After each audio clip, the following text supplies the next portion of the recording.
Hello students, as we are continuing lesson 16, our constitution, our new topic is India a sovereign, socialist, secular and democratic republic. These are some of the more features of our Indian constitution, and these features are also included as guiding values of our constitution in preamble. We will discuss these features one by one. First of all, sovereign state. India is called a sovereign state because India is free from all external controls and we are free to take our own decisions. Means no other country can control our decisions. We take our decisions according to the our needs and benefits of our country. No other country can impose its policies on us and they cannot force us to take a particular decision.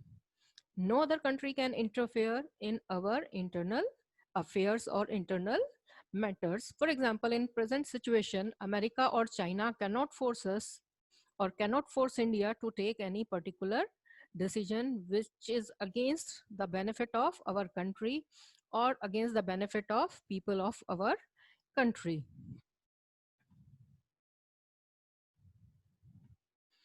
Now, India is also a socialist state because socialism is our national goal and India wants to achieve socialism means equality in the society, particularly economic equality.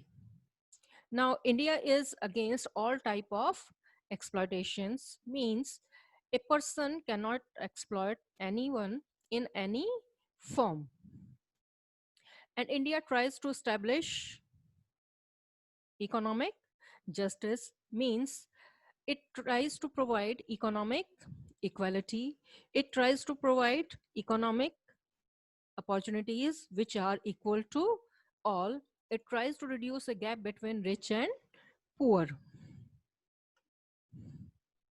Then India is a secular state because all religions enjoy equal freedom in India and every citizen is free to follow any religion of his or her own choice. There is no discrimination on the basis of religion and government will not discriminate anyone on the basis of religion. Government will not interfere in religious matters until it is required to bring equality in the society or to remove any type of social evil. Then right to freedom of religion is given in our constitution as a fundamental right. You are free to follow any religion. No one will force you to follow any particular religion or to convert your religion.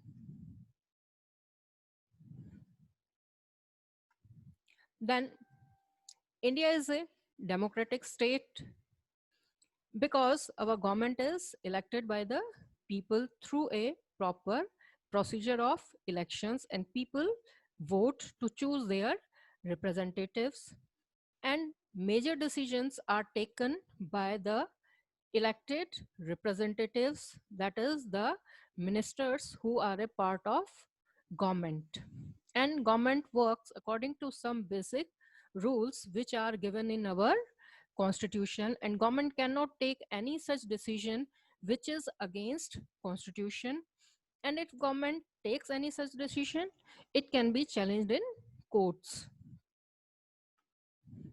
Now India is also a republic state because head of the state, that is president, is elected. Here head of the state means the head of the country, and president is not nominated, he is not hereditary, but he is elected through a proper procedure, through the process of voting.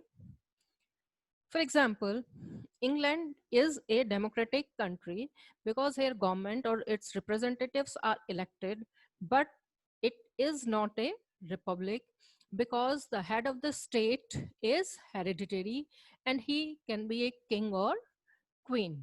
But India is both democratic as well as a republic state. So these are some of the main features of our India and Indian constitution.